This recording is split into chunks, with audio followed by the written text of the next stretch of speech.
Assalamualaikum warahmatullahi wabarakatuh. Kali ini kita akan membahas kisah Nabi Zulkifli alaihissalam. Ibnu Katsir menyebut bahwa Zulkifli adalah seorang nabi, meskipun ada perbedaan pendapat di kalangan ulama. Beberapa mengatakan bahwa ia hanyalah seorang hamba soleh, bukan nabi.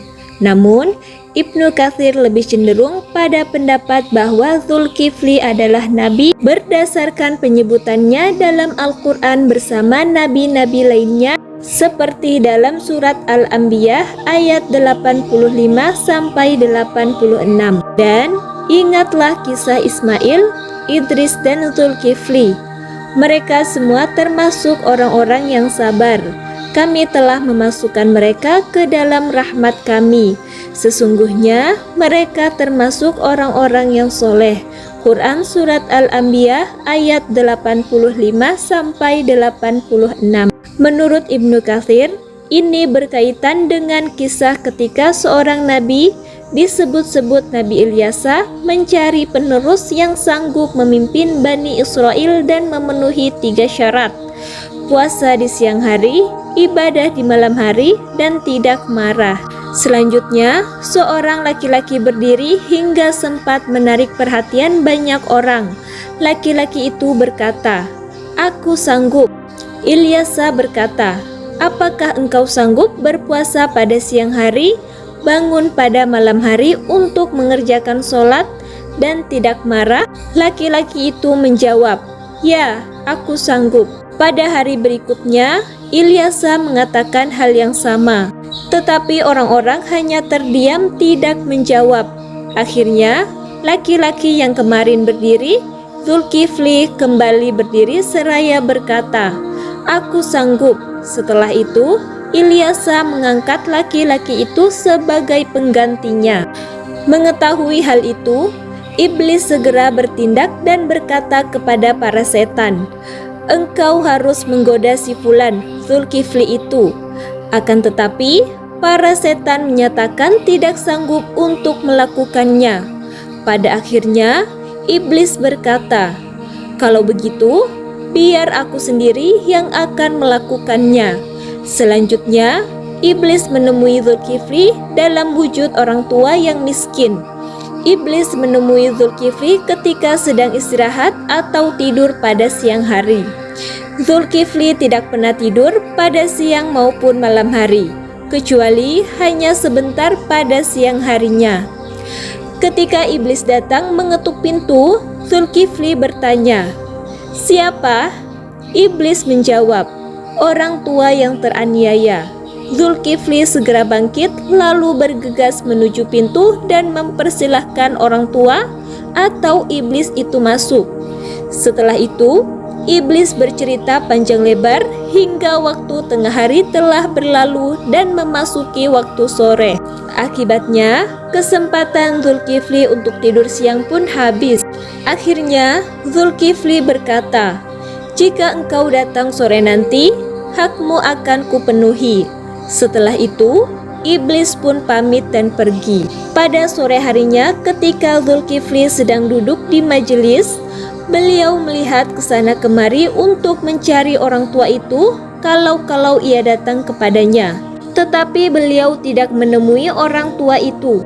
Begitu pula pada esok harinya saat Zulkifli hendak menyelesaikan berbagai macam persoalan di tengah-tengah kaumnya, beliau mencari-cari orang tua miskin yang tidak lain adalah iblis itu.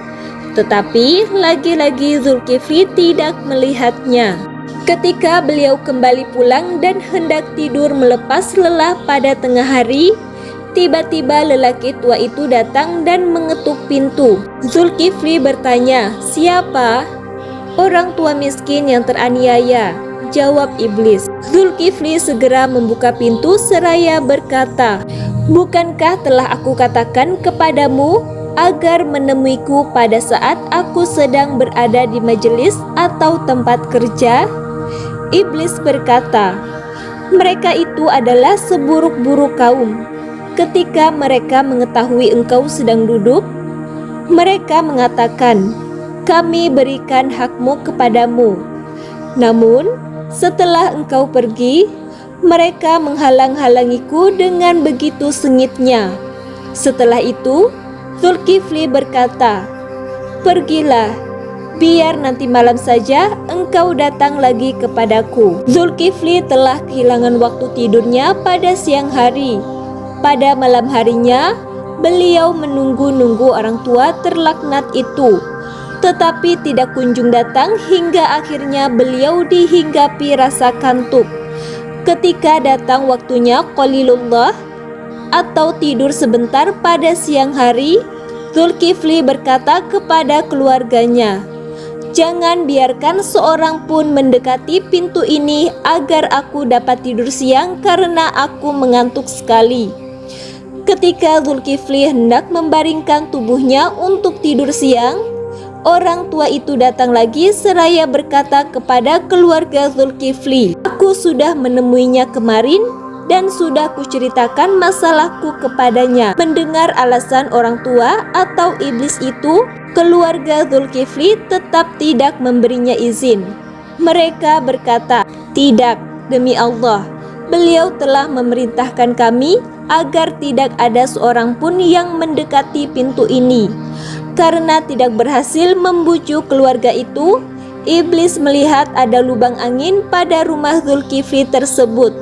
Ia pun masuk melalui lubang itu hingga ia sudah berada di dalam rumah dan mengetuk pintu dari dalam. Zulkifli terbangun seraya berkata, "Hai Fulan, bukankah aku telah menyuruhmu agar tidak ada seorang pun yang mendekati pintu ini?"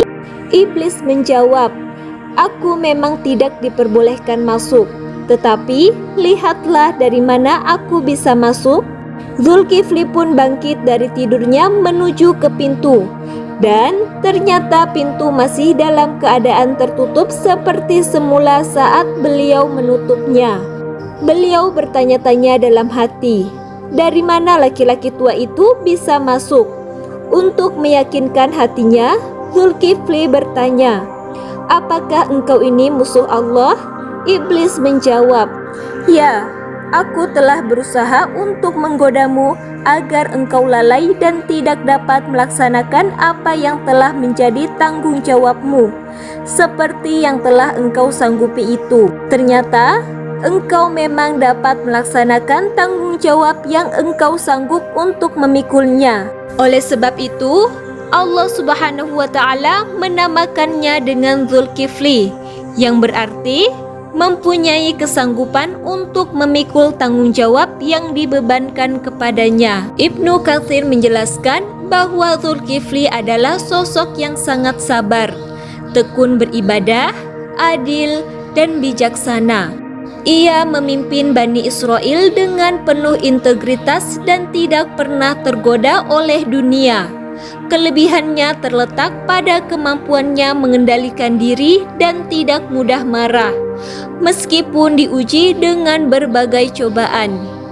Meskipun Al-Quran menyebut namanya 2 kali di surah Al-Anbiya dan Shad, tidak ada kisah panjang seperti para nabi besar lainnya.